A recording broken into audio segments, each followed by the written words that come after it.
Cherlapalli railway టెర్మినల్ను ప్రధాని నరేంద్ర మోదీ వర్చువల్గా ప్రారంభించి జాతికి అంకితం చేశారు. సాంకేతికత, అత్యాధునిక సౌకర్యాలతో 413 కోట్ల రూపాయలతో దీనిని నిర్మించారు. ఈ కార్యక్రమంలో తెలంగాణ సీఎం రేవంత్ రెడ్డి వర్చువల్గా పాల్గొన్నారు.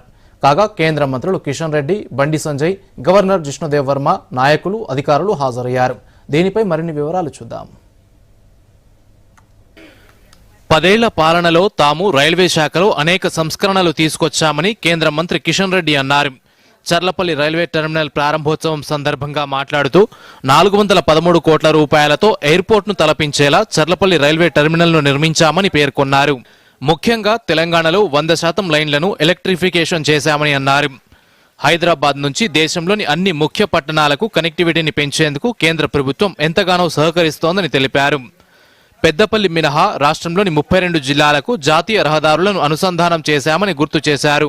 3 టెర్మినల్స్ ఉన్నాయి మనకి ఇప్పటికే. సికింద్రాబాదు, నాంపల్లి, కాచిగూడ. అన్ని ట్రైన్స్ కూడా సిటీ లోపలికి రావాల్సినటువంటి అవసరం ఉంది. ఈరోజు సిటీ అవుట్స్కర్ట్స్ పెరుగుతున్నటువంటి నేపథ్యంలో ఈ యొక్క టెర్మినల్ రావడంతో ఈరోజు మనం అందరం కూడా సిటీకి వెళ్ళి సిటీలో ట్రాఫిక్ ఇబ్బంది పడకుండా అవుట్స్కర్ట్స్లోనే ఇక్కడనే దిగి ఇక్కడ నుంచి రింగ్ రోడ్డు ద్వారా హైదరాబాద్ చుట్టుపక్కల ప్రాంతాలకు, హైదరాబాద్ చుట్టుపక్కల జిల్లాలకు వెళ్ళడానికి ఎంతో ఉపయోగంగా ఉంటుంది. కాబట్టి ఈ యొక్క టెర్మినల్ రానున్న రోజుల్లో కీలక పాత్ర పోషిస్తుంది. ప్రజా రవాణా వ్యవస్థ మెరుగుదలకు కేంద్ర ప్రభుత్వం అత్యధిక ప్రాధాన్యత ఇస్తోందని కేంద్ర హోంశాఖ సహాయ మంత్రి బండి సంజయ్ అన్నారు. చర్లపల్లి టెర్మినల్ ప్రారంభోత్సవంలో మాట్లాడుతూ కేంద్ర రాష్ట్ర ప్రభుత్వాల సమన్వయం, సహకారంతో వివిధ ప్రాజెక్టుల అమలుకు పరస్పర సహకారం అందించుకోవాలని సూచించారు. ఇప్పటిదాకా 32,000 కోట్ల రూపాయలను కేంద్ర ప్రభుత్వం వివిధ ప్రాజెక్టుల కోసం అందించిందని చెప్పారు. నరేంద్ర మోడీ గారు ప్రధానమంత్రి అయిన తర్వాత మనకు తెలుసు, ఏ దేశం అభివృద్ధి చెందాలన్నా కూడా ఒక 3 విభాగాలను వాళ్ళ ప్రాముఖ్యత ఇచ్చి వాటిని అభివృద్ధి చేస్తేనే ఆ దేశం అన్ని రంగాల్లో అభివృద్ధి చెందిన విషయం వాస్తవం. రైల్వేస్, ఏవియేషన్, దాంతోపాటు రోడ్లు. అమెరికా లాంటి దేశాల్లో కూడా ఈ 3 విభాగాలకు ప్రాధాన్యత ఇవ్వడంలోనే ఇవాళ అమెరికా లాంటి దేశం అగ్రరాజ్యంగా ఉంది. రైల్వే శాఖ సహాయ మంత్రి సోమన్న మాట్లాడుతూ తెలంగాణలో 2,000 కోట్ల రూపాయల నిధులతో ఆర్ఓబి, ఆర్యుబిలను నిర్మించడానికి నిధులు విడుదల చేసిందని తెలిపారు. ఇది ప్రధానమంత్రి రాష్ట్రానికి ఇచ్చిన బహుమానమని పేర్కొన్నారు.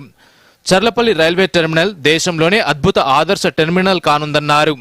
ఈ టెర్మినల్ నుంచి వివిధ ప్రాంతాలకు అప్రోచ్ రోడ్ల నిర్మాణం కోసం రాష్ట్ర ప్రభుత్వం చొరవ తీసుకోవాలని సూచించారు.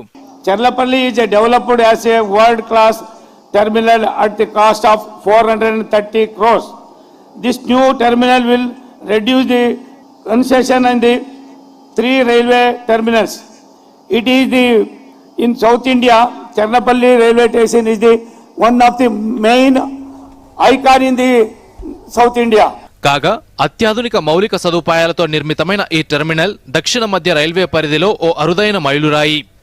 ఈ టెర్మినల్ రోజుకు సుమారు 50,000 మంది ప్రయాణికులను నిర్వహించే సామర్థ్యాన్ని కలిగి ఉంది.